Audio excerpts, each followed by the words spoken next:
Welcome back to Tooth Talks. I'm Stacy, a dental hygienist here at Big Sky Dental Center, and this is part 2 of our 3-part series on home care.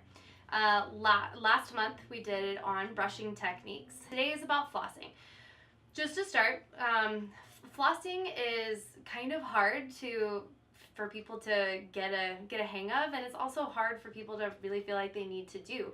When we brush our teeth feel nice and soft and smooth, and there's no fuzziness, and we get instant gratification. But flossing, unless you've been flossing for a while, you don't feel a difference necessarily right away. So every time we come in, we have patients that we talk to about, you need to floss more, you need to floss more. But there actually is a reason for it. We have 5 surfaces to our teeth. So if I'm taking my fist, you have the top, you have the sides, the 2 sides, and then you also have the 2 sides that are between your teeth. And if we are not flossing, that equals about 40% of your teeth that you're not brushing or flossing. So that means that 40% of your teeth aren't being cleaned.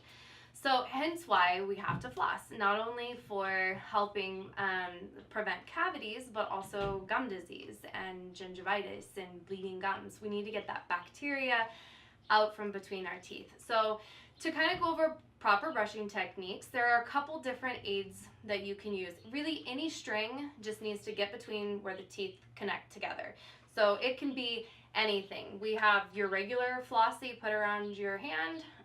We have little floss picks that are sideways, and then there's also Reach and Listerine makes a toothbrush handle that there's these little horseshoes that snap onto the front, and those work really well too. Just any sort of string that can get between your teeth. The key to flossing, and what most people tend not to do, is that you have to create a C-shaped around your teeth. Our teeth are not blocks. They're not in straight sides. They're rounded. So when you take your floss in, you need to slightly bend the floss around the tooth and drop it underneath the gums about 1 to 2, sometimes even 3 millimeters, and get that plaque off, pop it back through, make that C-shaped again. So you want to fold that floss around. When you're using your floss picks, you got to use a push-pull technique.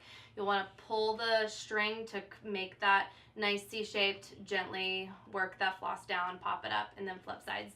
So there is a proper way to floss. You pop it out, and it is nice if you can unwind the floss, go again, so you're not taking the bacteria that in the food that you just pulled out of one contact and transfer it to the next. So I know that just the demonstration and the small models are kind of hard to wrap your mind around. So now we're going to go to a couple life-size models that are a little bit bigger to show you how to properly floss your teeth. Well, we rounded up our teeth models again.